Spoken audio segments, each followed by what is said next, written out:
प्रियजनों, राधे राधे, जय श्री कृष्ण। मेरा नाम है चाणक्य राज भारद्वाज और आप देख रहे हैं राशि ज्योतिष दर्पण मन का सुख जीवन का।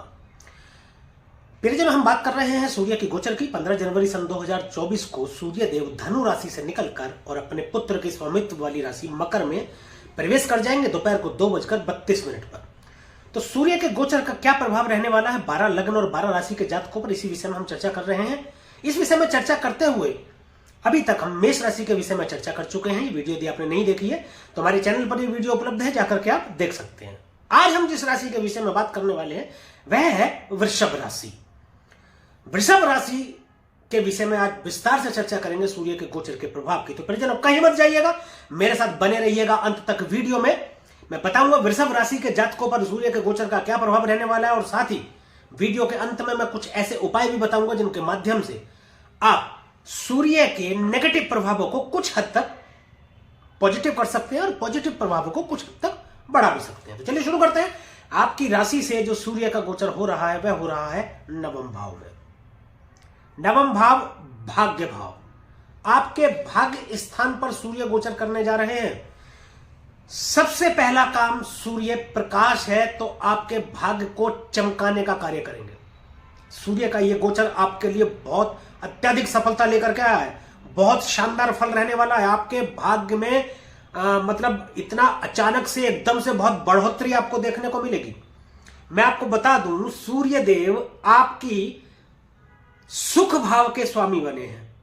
सुख भाव के स्वामी बनकर के भाग्य भाव में बैठ गए हैं। संपूर्ण सुख हो गए आपके भाग्य में। आप ये समझ लीजिए, भवन, भूमि, वाहन, जो भी आपको चाहिए या जो भी आपने सोच रखा है वह सब इच्छाएं आपकी पूरी हो जाएंगी। अब ये सब की प्राप्ति करा देंगे, क्योंकि उनके मालिक बनकर के आपके भाग्य में बैठे हैं। सूर्य देव प्रकाश है। सूर्य देव दृष्टि जहां डालेंगे वहां भी प्रकाशमान करेंगे और अपने आसपास तो प्रकाशमान करेंगे ही करेंगे। नवम भाव की बात करते हैं प्रियजनों। पहले नवम भाव जो है बड़े भाई बहनों का भी भाव है, धर्म का भी भाव है। धर्म में आपकी रुचि बढ़ेगी, धार्मिक किताबें जैसे ज्योतिष की तरफ आपका रुझान बढ़ेगा। सूर्य ज्योतिष का भी कारक है। मान प्रतिष्ठा में आपकी वृद्धि होगी। सामाजिक मान प्रतिष्ठा में मान सम्मान के कारक भी सूर्य देव कहे जाते हैं। सूर्य देव राजा है, तो इसका मतलब यह है कि ये आपके मतलब राजा की तरह आप जिएंगे इस दौरान। ऐसी सुख सुविधाओं के आपकी जो है प्राप्ति कराएंगे सूर्य देव।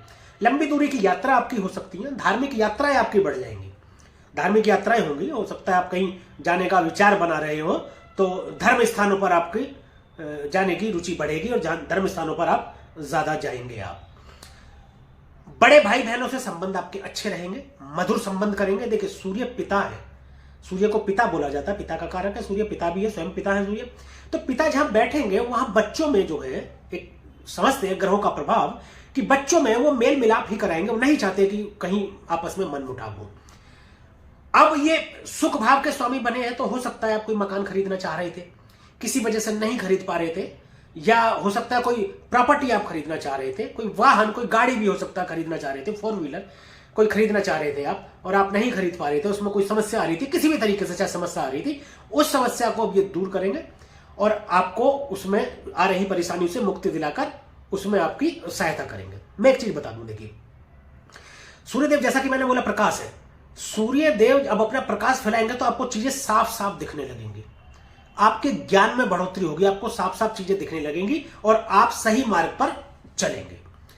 लेकिन एक सलाह यहां पर दी जाती है, यदि कोई भी मकान, गाड़ी या प्रॉपर्टी आप खरीदना चाह रहे हैं या खरीद रहे हैं, तो उनके कागजों की भली भांति आप जो है जांच कर लें। एक और बात मैं बता दूं, यदि आप सरकारी नौकरी के लिए प्रयासरत हैं, सरकारी नौकरी में जाना चाहते हैं या एग्जाम देना चाहते हैं, या फिर आपने एग्जाम दे दिया है और आप परिणाम का प्रतीक्षा कर रहे हैं, परिणाम आने का प्रतीक्षा कर रहे हैं, तो बहुत अधिक संभावना है कि आपका परिणाम जो है सकारात्मक आए। ऐसी संभावनाएं बढ़ जाती हैं। तो इस दौरान यदि आप परीक्षा दे चुके हैं किसी गवर्नमेंट सेक्टर की या किसी भी तरीके की जिसमें आप चाहते हैं कि आपका जो परिणाम है वह सकारात्मक आए, तो अधिक संभावना है आपका परिणाम सकारात्मक आने की। यह सब।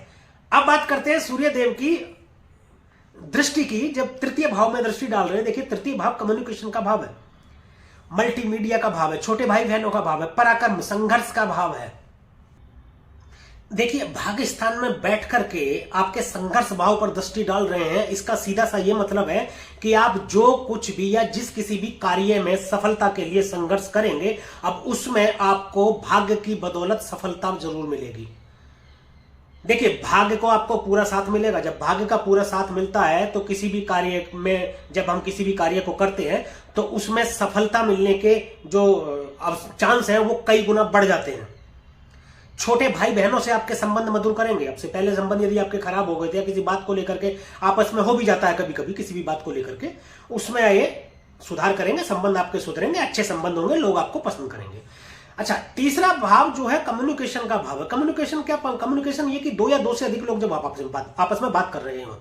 न्यूज एंकरिंग भी इसी भाव से देखी जाती है। मल्टीमीडिया ऑनलाइन कार्य भी इसी भाव से देखा जाता है। यदि आप कोई ऐसा कार्य शुरू करना चाहते हैं, कोई कार्य आपका अभी चल रहा है, तो अब जो ये 15 तारीख को गोचर करने जा रहे हैं उसके बाद में आपके कार्यों में बहुत तेजी से सफलता देखने को मिलेगी। बहुत बढ़ेगा आपका कार्य। यदि आप कार्य शुरू करना चाहते हैं तो शुरू कीजिए। आप कार्य जब शुरू करेंगे तब भी आपको उसमें बहुत अत्यधिक सफलता आपको मिलेगी। ऑनलाइन कोई कार्य करना चाहते हैं आप वह कर सकते हैं। कंप्यूटर से रिलेटेड कोई कार्य करना चाहते हैं वह कर सकते हैं, अब उसमें आपको सफलता मिलेगी। तो वृषभ राशि वालों के लिए सूर्य के गोचर का प्रभाव ये इतना ही। और आज हम अभी बात करेंगे कुछ उपायों की। तो सबसे मैं आपको पहले उपाय बता दूं, देखिए, चावल, चांदी और दूध का दान आप देते रहें। ये दान आप जो है धर्म स्थान में दे सकते हैं, किसी मंदिर में आप दान दे सकते हैं या किसी ब्राह्मण को दान दे सकते हैं आप। तो ये दान आप रेगुलर देते रहें। परंतु इस बात का आप विशेष ध्यान रखें कि चावल, चांदी और दूध का दान आपको देना है, लेना नहीं है। यदि इन चीजों को आप दान लेंगे तो आपके लिए अत्यधिक कष्टकारी रहेंगी। ये दान की चीजें आपको लेनी नहीं है किसी से, यानी कि मुफ्त में नहीं लेनी है। और एक बात बताऊं, सूर्य देव को रोजाना जल दें। कैसे देना है? सूर्योदय के 1 घंटे के अंदर अंदर करना क्या है, आपको एक तांबे का लोटा ले लीजिए, उसमें जल भर लीजिए, ऐसे पकड़ करके सूर्य के सामने खड़े हो जाइए और 11 बार गायत्री मंत्र का जाप कीजिए। 11 बार गायत्री मंत्र का जाप करते हुए सूर्य को जल अर्पित कर दीजिए। और राम रक्षा स्तोत्र का पाठ यदि आप कर सकें तो अति उत्तम, रोजाना एक ये पाठ कीजिए। और एक महत्वपूर्ण बात, अपने कर्मों को अच्छा रखिए, आचरण को अपने ठीक रखिए। शराब, मांस, अंडा, मछली का सेवन आपको नहीं करना है। इनका सेवन करेंगे तो सूर्य के नेगेटिव फल मिलेंगे। सूर्य के क्या, सभी ग्रहों के आपको नेगेटिव फल मिलेंगे। दूसरे के प्रति अपने मन में कुविचार न रखें, दूसरे के प्रति घृणा न रखें, दूसरे का नुकसान का न सोचें, तो आपको सभी ग्रह अच्छा फल प्रदान करते हैं। यह है आपके कर्मों को ठीक रखना।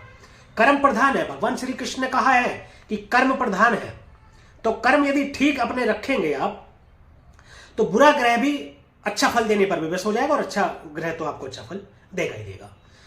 तो परिजनों, ये रहा वृषभ राशि के विषय में सूर्य के गोचर का प्रभाव। यदि ये वीडियो आपको अच्छी लगी हो, पसंद आई हो, दी गई जानकारी से आप संतुष्ट हो, तो वीडियो को लाइक करें, शेयर करें और कमेंट में हमें जरूर बताएं कि दी गई जानकारी आपकी जन्म कुंडली पर कितना सटीक बैठती है। और YouTube चैनल को सब्सक्राइब करें तथा बेल आइकन बटन को भी दबाएं ताकि इसी प्रकार की और भी महत्वपूर्ण जानकारियां आप तक समय पर पहुंचती रहें। आज के लिए, रवि के लिए बस इतना ही। मिलेंगे अगली वीडियो में, एक और राशि के विषय में बात करेंगे, सूर्य के गोचर के प्रभाव की। तब तक के लिए परिजनों, राधे राधे, जय श्री कृष्णा। और आप देखते रहिए राशि ज्योतिष, दर्पण मन का, सुख जीवन का।